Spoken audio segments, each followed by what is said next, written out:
ഞാൻ ഇനി ഇവിടെ അവതരിപ്പിക്കാൻ പോകുന്ന ഈ ഒരു ഐറ്റം ആരും വീട്ടിൽ പോയി അനുകരിക്കരുതേ എന്ന് അഭ്യർത്ഥിക്കുകയാണ്. ആ മഹാ മനുഷ്യന് വേണമെങ്കിൽ ഒരു നോക്ക് കണ്ടോളൂ.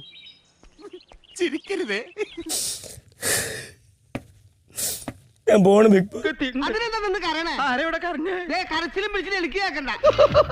ചിരിക്കുകയാണോ കരയുകയാണോ? എന്നെ വിട്, ഞാൻ പോണ്. എനിക്ക്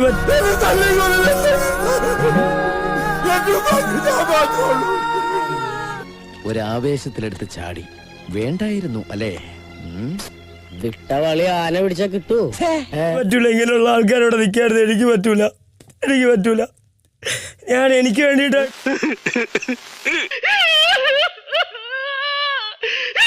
എന്ത് പറഞ്ഞതാണ് എന്റെ മാനിപ്പുലേറ്റ് ചെയ്യാൻ, എന്റെ മേലിൽ വെക്കിട്ട് കയറാൻ ഇവിടെ ഉള്ള സകല ആൾക്കാരും. ഈ മീശി വെച്ച് കരയിലട കഴുതേ, വെള്ളം വീണ് ഇനി അത് വളരും. പുറത്ത് തുടലും അവനാ എന്റെ താടിയിലും പിടിച്ചാത്തി ഇങ്ങനെ ആക്കിയത്.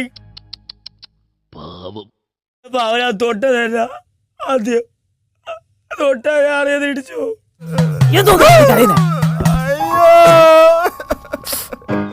അമ്മായി ഇനി കുറച്ചു നേരം റെസ്റ്റ് എടുത്തോളൂ. ഇനി അടുത്ത ആളെ കാണുമ്പോ കരയാട്ടാ.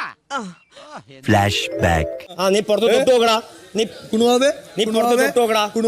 നീ പുറത്ത് തൊട്ട് നോക്കടാ. കുഴപ്പമുണ്ടാക്കോടാ. ഇടിച്ചിരിക്കും ഇടിച്ചിരിക്കും. നിനക്ക് ദേഷ്യം വരുന്നുണ്ടോ? പറയടാ. സിജോ ഞാൻ ഇടിച്ചിരിക്കും ഇടിച്ചിരിക്കും. നീ പുറത്ത് തൊട്ട് നോക്കടാ. നിനക്ക് തല്ലാൻ തോന്നുന്നുണ്ടോ? തല്ലടാ.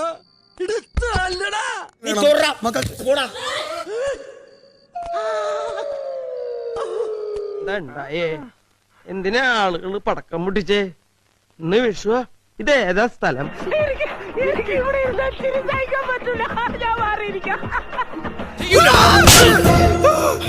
ഇത് നീ ചോദിച്ചു വാങ്ങിച്ചതാ. എനിക്ക് റോക്കിയോട് ദേഷ്യമോ പരാതിയോ ഒന്നുമില്ല. മാന്യനാണ്, ഒരു അന്തസ്സുണ്ട്, കുഴപ്പമില്ല, ശരിയാവും. ഞാനാണ് നല്ല സുഹൃത്തായിട്ടാണ് കണ്ടിരിക്കുന്നത്. അപ്പോൾ ഒരു സുഹൃത്തുക്കൾ തമ്മിലുള്ള വഴക്കായിട്ട് മാത്രം ഇതിനെ കാണാനാണ് ഞാൻ ആഗ്രഹിക്കുന്നത്. എനിക്ക് അപ്പുറത്തേക്ക് എനിക്കതിൽ പരാതിയില്ല. എന്റെ തടി ചീത്തയായാലും നീ നല്ല പേരെടുത്തല്ല, അത് മതി. അഹങ്കാരം ഞങ്ങൾ സഹിക്കില്ല. ഇതെല്ലാവർക്കും ഒരു പാഠമായിരിക്കട്ടെ. എന്നാലും എന്റെ അവസ്ഥ കാണുമ്പോ പണ്ട് ഞാൻ സ്കൂളിൽ അഭിനയിച്ച നാടകത്തിന്റെ പേരെ ഓർമ്മ വരുന്നേ. അതേ നാടകം യോഗ അല്ലേ അമ്മണിയെ പായായിട്ട് മറിക്കിയാലും